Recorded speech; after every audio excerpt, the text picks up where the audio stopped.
Hello students, I hope you all will be good at your places, and today I'm just going to start a new chapter, light and shadow in physics.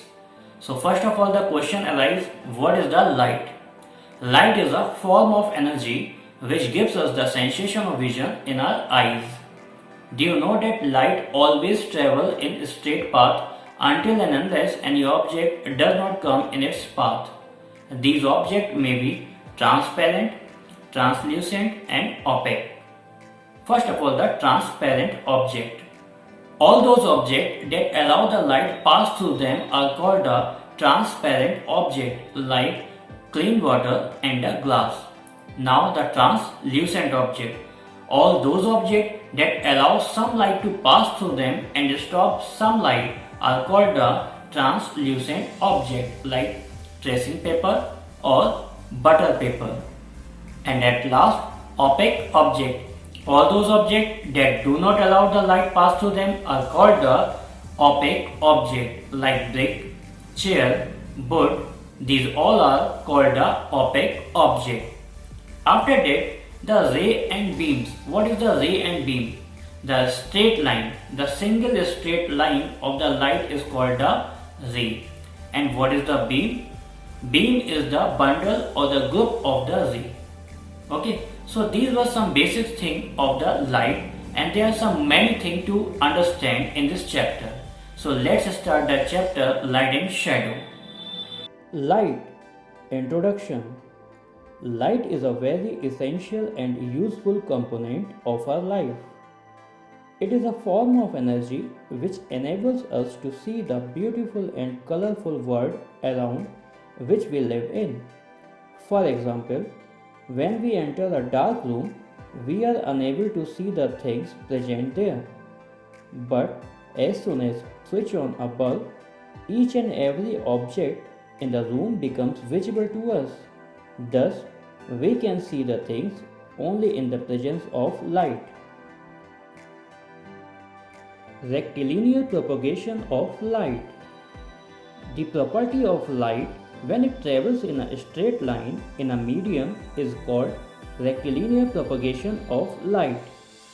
The light shown from the torch appears to travel in a straight line before it falls on the wall.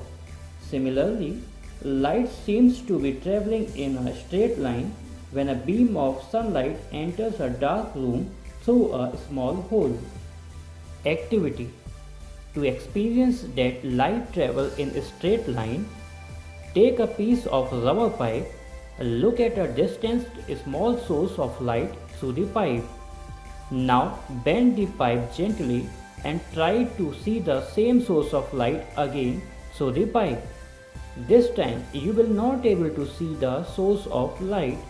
Thus, it can be concluded that light travels in a straight line. Application of rectilinear propagation of light. There are few important applications of rectilinear propagation of light, such as 1.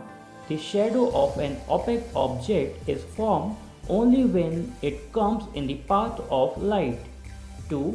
When sun's rays falls on a particular portion of the earth, that part of the earth experiences day and rest of the planet experiences night.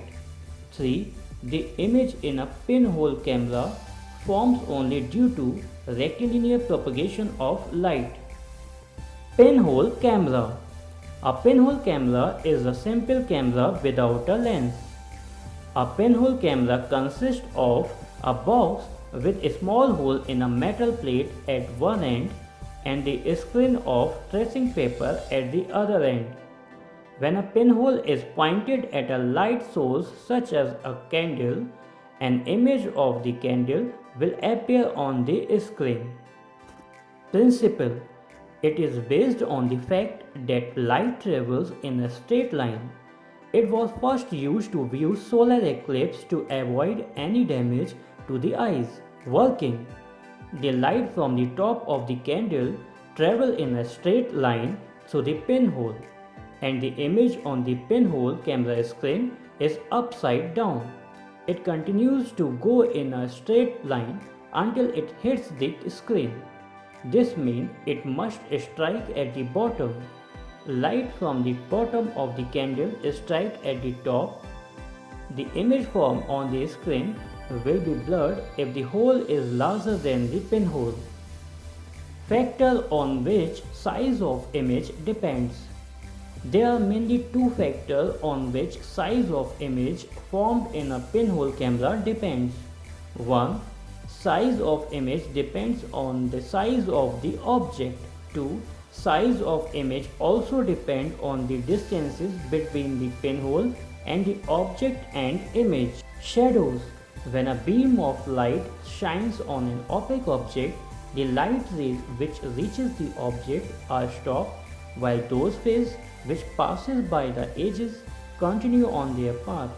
A region without light formed behind the object is called a shadow. The object blocks the light, so the shadow is dark. Size of the shadow. 1. The size of the shadow depends on the position of the object and its distance from the source of light. The object closer to the source will cast bigger size of shadow. 1. An opaque object causes a dark shadow. 2. A translucent object casts a faint shadow. And 3. A transparent object casts no shadow at all. 2. As we move the source away from the object, the shadow gets smaller. 3. When the light shines on an object from above, the shadow appears on the floor beneath the object and it is very small. Types of shadow.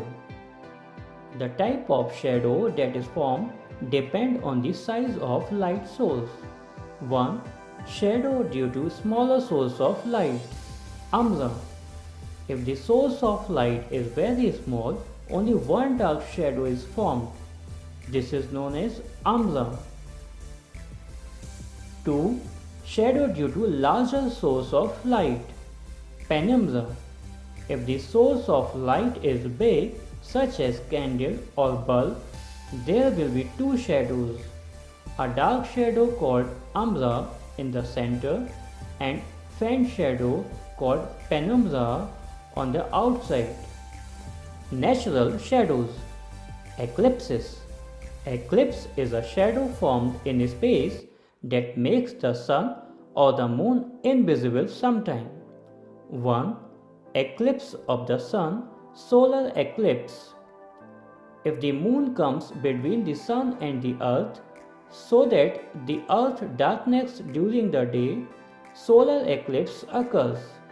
Since the sun is large, tiny shadows has an umbra and penumbra. If you stand in the umbra, the sun is totally blocked and it is called total eclipse. If you stand in the penumbra, you see partial eclipse. Never see directly at the sun because it may damage your eyes. 2. Eclipse of the moon. Lunar eclipse. When the earth, the moon and the sun are in a straight line such that the earth is in between the sun and the moon, the shadow of the earth falls on the moon and the moon cannot be seen because it cannot be illuminated by the sun. However, some light falls on the moon due to the earth's atmosphere. Therefore, the moon does not disappear but appears reddish brown. So, the moonlight does not reach the earth and it becomes a dark night. Hence, the shadow of the earth on the moon causes a lunar eclipse. It is also of two types, partial lunar eclipse and total lunar eclipse.